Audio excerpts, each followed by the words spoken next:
Let me be so for real with you right now for a second.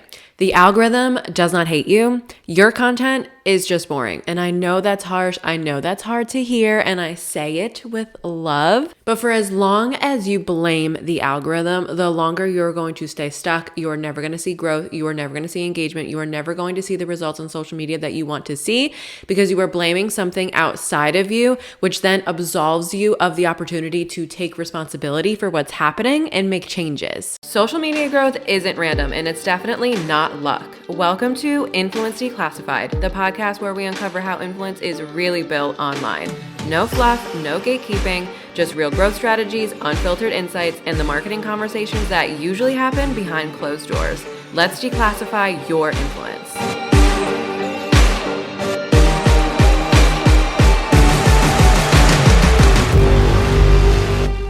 You are going to come across so much information. And if you're watching the video version of this, I'm using air quotes when I say information because there's just so much that goes around on social media about the algorithm.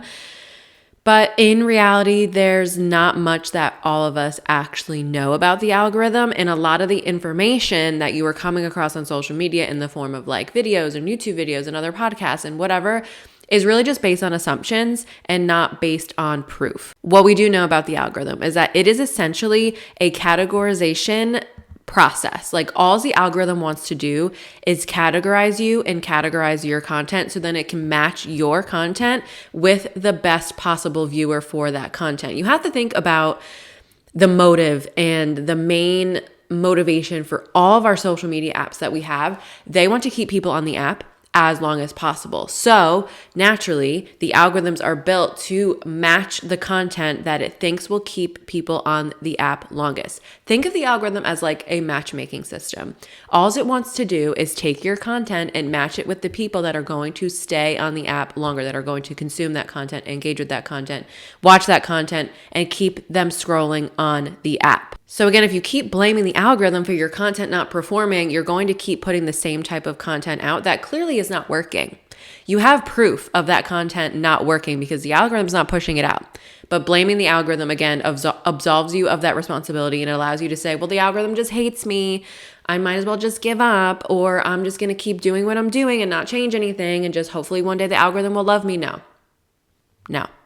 We are done blaming the algorithm for poor performing content. It is time that we take a little bit of responsibility for our content. And if we want content to perform well, to build us a community, to get us more followers, to grow our business, to get us brand deals, whatever it is that we're trying to do, it's time that we take back some of that responsibility. And that is what we're going to do in today's episode.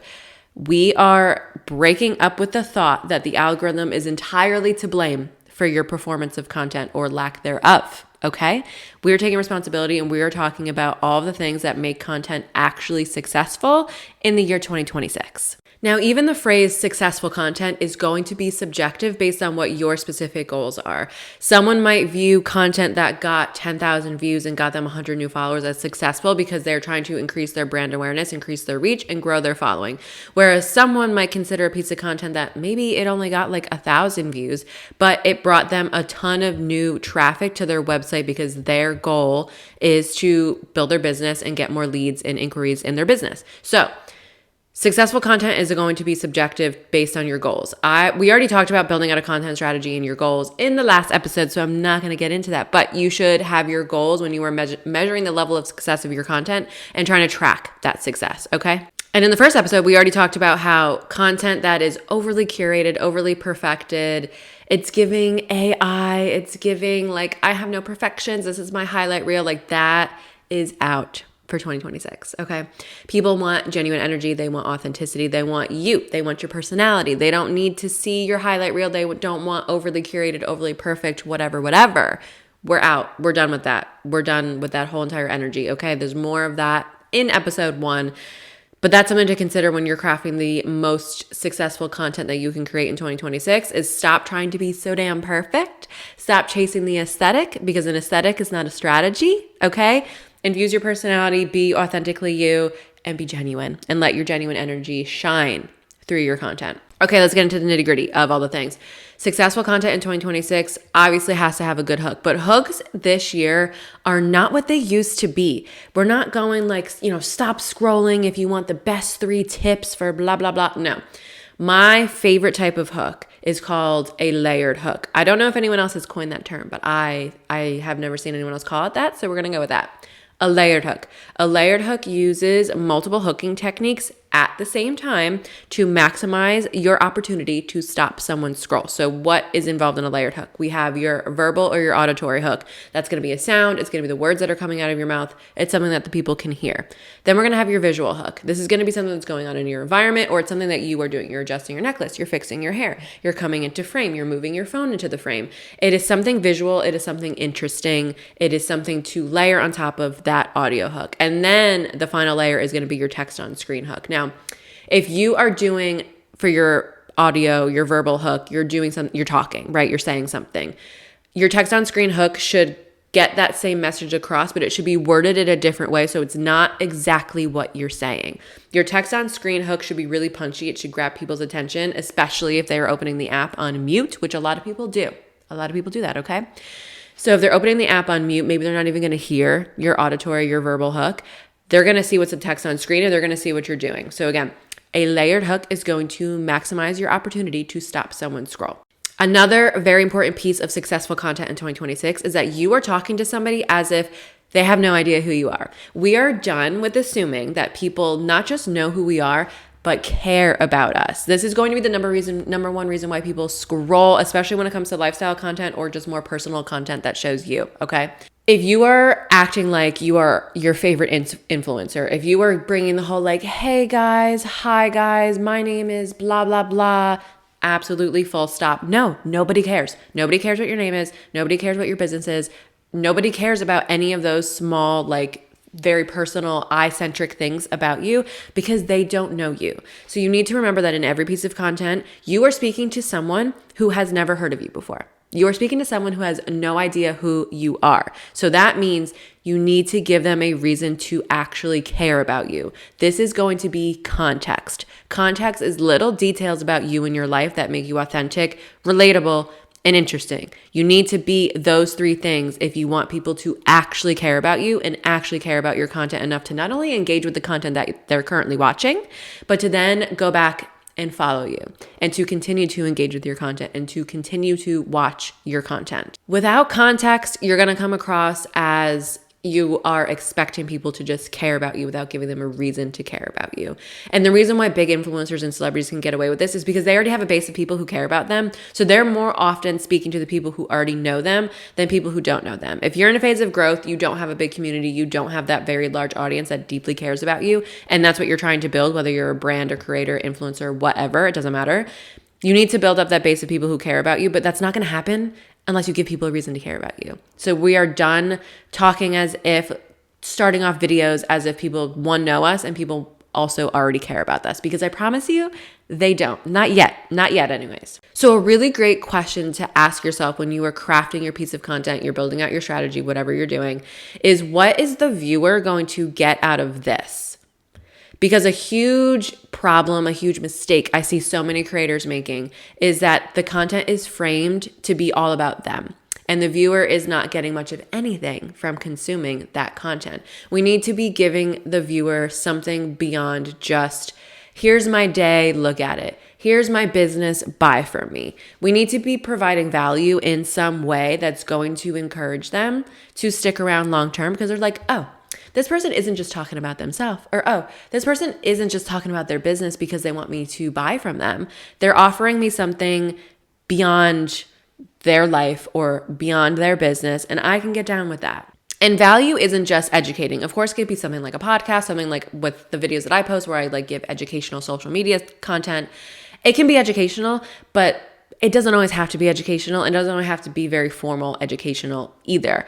Providing inspiration, that's a form of value. Motivating someone, that's a form of value. Making someone feel heard and seen and validated, that's valuable. Making someone laugh and entertaining them, that's also value. You're just kind of taking the spotlight off of yourself and you're putting it on your audience and you're prioritizing them first. So you're forgetting about all the things that you want to do on social media. Like, you're keeping your goals in mind, yes, but you're not making your goals the forefront of everything you do because it comes across as very selfish. We want to shift that spotlight from us to them and think, how can I show up in a way that's going to make them feel good, that's going to provide them value? Because it's a two-way street. Okay.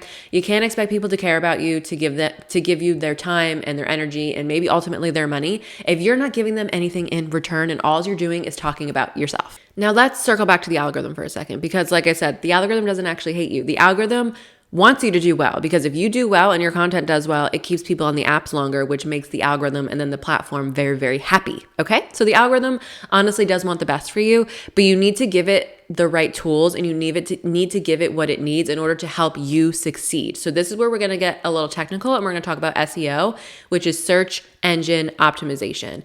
The majority of people, and I know that you're guilty of this because I'm guilty of it. The majority of people are using social media apps as search engines.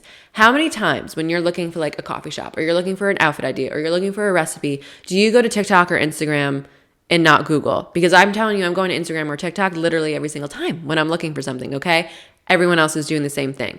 So you need to get inside of the head of someone who would be searching for the content that you're creating. What words would they use? What keywords, what phrases would they use to search for your content, to find your content? And then I want you to infuse those words and those keywords into your content in your captions, in your text on screen, and in the words that you say. And this does not mean, oh, this is one of my biggest pet peeves. I literally hate when I see this, okay? This does not mean that we're building a whole paragraph block of keywords and we're just writing out the keywords at the end of the caption.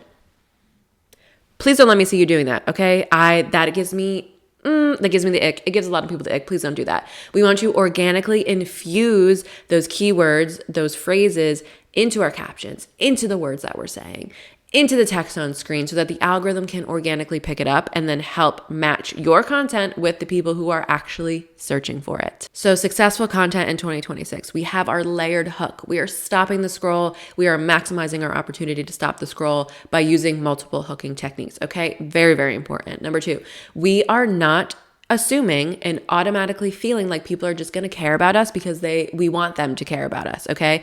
We are giving people reasons to care about us beyond just, this is me and this is what I do and you should buy from me. We are providing value in some way. We are putting the spotlight on the audience and not on us, and we're asking ourselves, what is the audience going to get from this piece of content, okay? We are prioritizing them and not us. We are taking a step back. We're not being selfish, and we are going to give people reasons to care about us through context and through value instead of expecting them to just automatically care about us.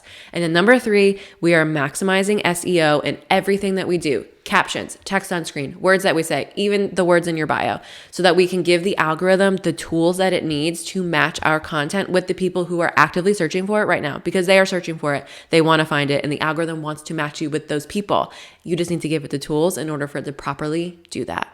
As always, if you have any questions about literally anything we talked about on the podcast, you can DM me on Instagram, you can DM me on TikTok, you can send me an email, you can comment on something, whatever is the easiest way for you. I think that's the way I should say that. Whatever is the easiest way for you to contact me and to ask a question, please feel free to do so. I hope you found this episode helpful. I wanted to keep it punchy. I wanted to keep it short. I wanted to keep it to the point so that you really can just implement everything that we just talked about in your next piece of content. Maybe as soon as you're done listening or watching to this, or maybe tomorrow. That's fine.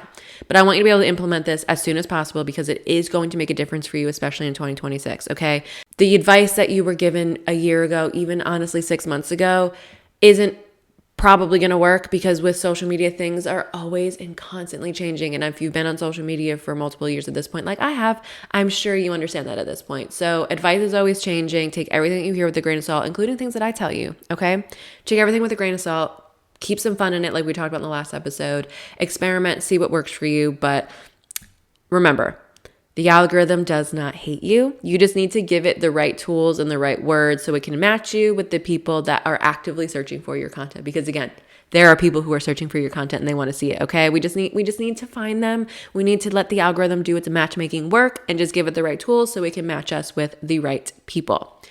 In the next episode, I want to dive really, really deep into community building, boosting engagement, what it means to not just gain followers, but how to retain followers and build a strong, engaged, active, loyal community. So if you have any specific questions about that topic, let me know so I can address them in the next episode. If you are not already following this podcast or subscribe to us on YouTube, please do so. Please rate the podcast 5 stars. It helps so much, especially because this is a new podcast. I would like to keep it going. So the follows, the subscriptions, The ratings, the likes, the engagement, all the things really do help this podcast so I can keep delivering more social media advice and information for you as we move forward with this podcast. So if you like the podcast, let me know. If you have any comments, questions, or concerns, let me know. I hope you have an amazing week. I hope you have an amazing day, night, whatever time it is that you're listening. Thank you for listening. Thank you for watching, and I will see you in the next episode.